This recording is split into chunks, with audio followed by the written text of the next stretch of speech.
Lalalah, kenapa emang? Ya begitulah kenyataannya. Tapi kita nggak ngomongin komodo kali ini ya. Kemarin ketika hari Idul Adha terjadi, banyak sekali perayaan-perayaan di mana-mana dan banyak sekali orang-orang yang menggelar ataupun menyediakan makanan-makanan. Iya, kan ada family gathering. Betul. Dan biasanya kan kalau family gathering yang datang pagi, yang sore makanan udah dingin nggak enak. Iya. Tapi ternyata ada solusi baru. Diangetin kan biasanya. Oh iya, diangetinnya nggak pakai api pastinya dong. Apinya pakai apa sumbernya? Dari mana? Biasanya sih kalau zaman dulu saya menyebutnya spiritus. Iya, betul. Itu disebutnya cairan biru, bukan tenda biru. Atau lagu berikutnya, cairan biru, bukan? Enggak juga. Nah, ini biasanya kan dipakai oleh mereka yang bekerja atau bertugas atau berbisnis di urusan catering. Betul. Nah, ini sangat bermanfaat sekali. Tapi kemudian ada kendala. Karena kan katanya kalau cairan riuh, ketumpahan lah, nanti kebauan lah. Wanginya nanti, biasanya khas dan agak menusuk gitu nanti ya. kena juga makanannya, kualitasnya menjadi berkurang. Lalu sekarang ada solusi baru, ada suatu inovasi yang mana ini akan lebih memudahkan para penggunanya, khususnya para ibu-ibu yang berbisnis catering. Kenapa? Karena ini berubah katanya jadi gel.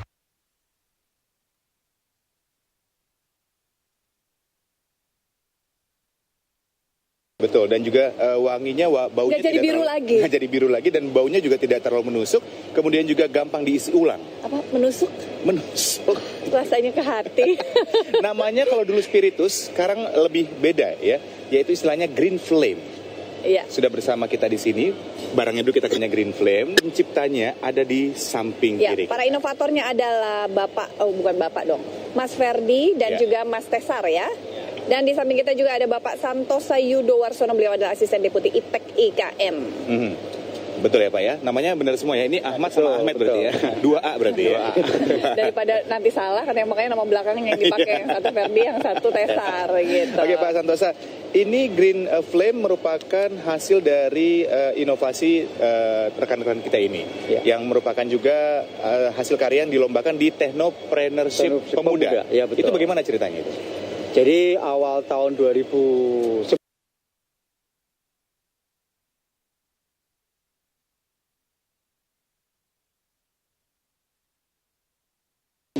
kami mengembangkan kompetisi Technopreneurship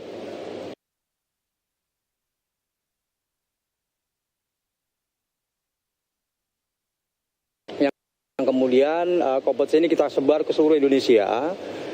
Dari seluruh Indonesia itu masuk sekitar 30 proposal lebih. Nah, kemudian kami coba seleksi, kemudian kami latih pelatihan tekniknya. Juara ya? Ya. Mas Tesar sama Mas Ferdi dari mana asalnya? Dari ITS Surabaya. Surabaya. Masih pada kuliah? S2. S2. Ya. Jadi umurnya gak beda jauh dengan kita lah. Oh, belum tentu. Mereka nggak tahu lebih muda dan lebih...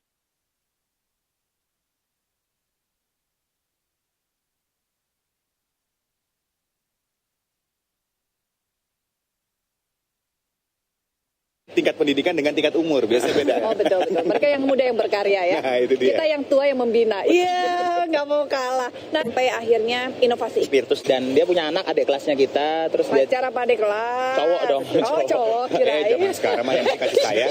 Udah ya. Nah, dia cerita kalau terjadi kebakaran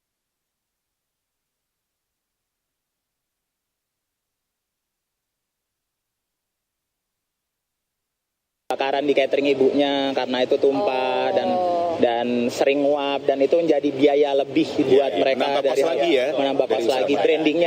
Brandingnya juga hancur gara-gara itu. Dan akhirnya kita coba buat, kita ngelihat kayaknya ada peluang di situ. Kita lihat dan rupanya bisa dan diterima pasar kebetulan. Jadi pasar yang pertama adalah itu ya? Betul. Pelanggan.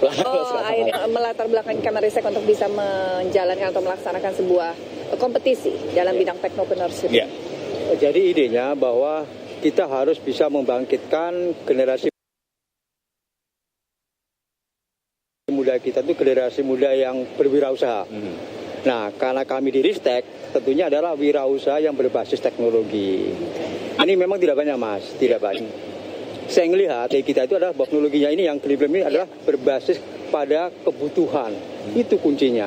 Sehingga dengan begitu diharapkan bahwa begitu ini selesai sudah ada pasar yang nerima, tadi sudah disampaikan begitu. Nah, kita harapkan sebetulnya nanti generasi muda kita itu kita coba asah ke arah situ, dan sekarang sudah mulai tumbuh ke arah sana.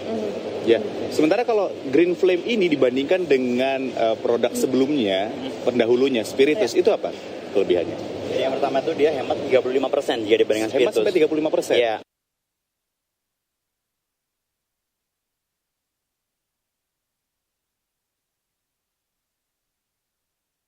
Terus yang kedua lebih praktis, karena orang tinggal buka langsung pasang gitu. Kalau biasanya mesti tuang dulu gitu ya. Berarti ini langsung dibuka tutupnya. Langsung dibuka tutupnya, biasanya pakai sendok, langsung pakai api langsung dibakar di atasnya situ. Oh, gitu. Nah, kalau langsung diisi lagi. Iya. Kalau dari segi bau? Dari segi bau, kan biasanya suka menyengat banget. Bau itu muncul apabila wajannya itu terbakar. Jadi karena apinya merah sehingga dia membentuk apa ya, kalau kita masak pakai kayu bakar kan di atas itu kan ada sering hitam-hitam tuh. Itu sama terjadi juga kalau di catering. Kalau apinya merah akhirnya dia hitam dan menimbulkan asap dan akhirnya bau. Itu penyebab baunya sebetulnya ya. Sebenarnya itu. Selain kenapa warnanya bisa jadi hijau? Kalau dulu kan biru gitu ya. Ini apa yang membuat warnanya jadi hijau nih? Itu prosesnya, Pak. Jadi prosesnya membuat dia warna hijau gitu. Kandungannya apa sih di dalam sini nih? Ini bahan alkohol. Kayak cincau katanya. Jangan sampai salah makan ya. Ini bukan cincau.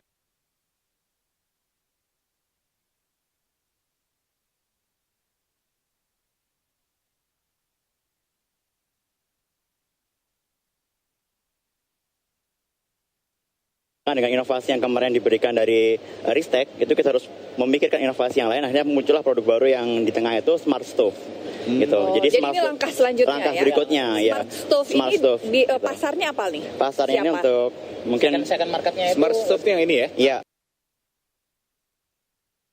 Smart Stove yang itu. Jadi tadinya hanya dipakai secara, karena ini B2B, business to business, dipakai untuk ibu catering atau hotel. Akhirnya kita pakai gimana kalau masyarakat beli produk kita buat impor buat teman-teman yang masih di anak kos, di kos-kosan, dan juga bisa dipakai naik gunung.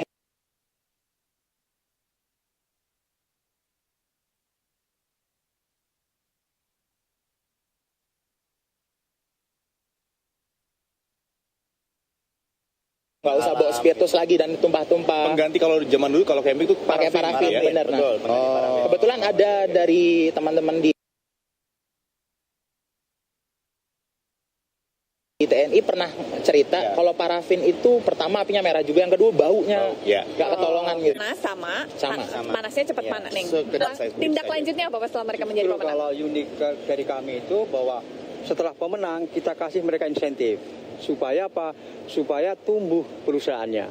Kan kecenderungannya gini Mbak, jadi begitu mereka ada lomba, mereka kreatif, begitu ada pemenang, selesai. Nah ini yang kemudian kita justru kita tekankan itu pasca itu. Nah nanti setelah setahun atau 2 tahun kita bimbing, pendampingan kita bimbing. Nah salah satunya adalah ide kompor ini adalah melalui pelatihan yang kita kembangkan bareng-bareng. Jadi inovasi itu akan menimbulkan inovasi-inovasi berikutnya yang kemudian tidak akan pernah berhenti. Langkah yang berkelanjutan hanya sampai kepada bentuk training Pak, atau mungkin ada insentif lain? Insentif yang kita berikan. Selain dari sisi teknologinya yang diberikan training, apakah dari segi manajemen atau marketingnya juga diberikan? Ini kan saya ngelihat kan ini mungkin ada masalah paten yang perlu dinilai. Kami akan dampingin ke arah sana. Kemudian kami jadi akan sudah dipatenkan ya Pak? Lah gitu ya? Ini belum, lagi proses. Kami diskusikan dengan mereka, beliau-beliau nih Pak. Jadi harus buru-buru kalau di Indonesia gitu ya. Supaya nanti jelas bahwa ini adalah temuan daripada adik-adik kita ini. Mending kalau diambil sama teman negara sendiri, negara lain. Saya tahu namanya apa. Apa itu? AA. Ahmad nama Ahmed kan? ini stop AA gitu. Nah kita akan lihat nanti pemirsa bagaimanakah cara kerja.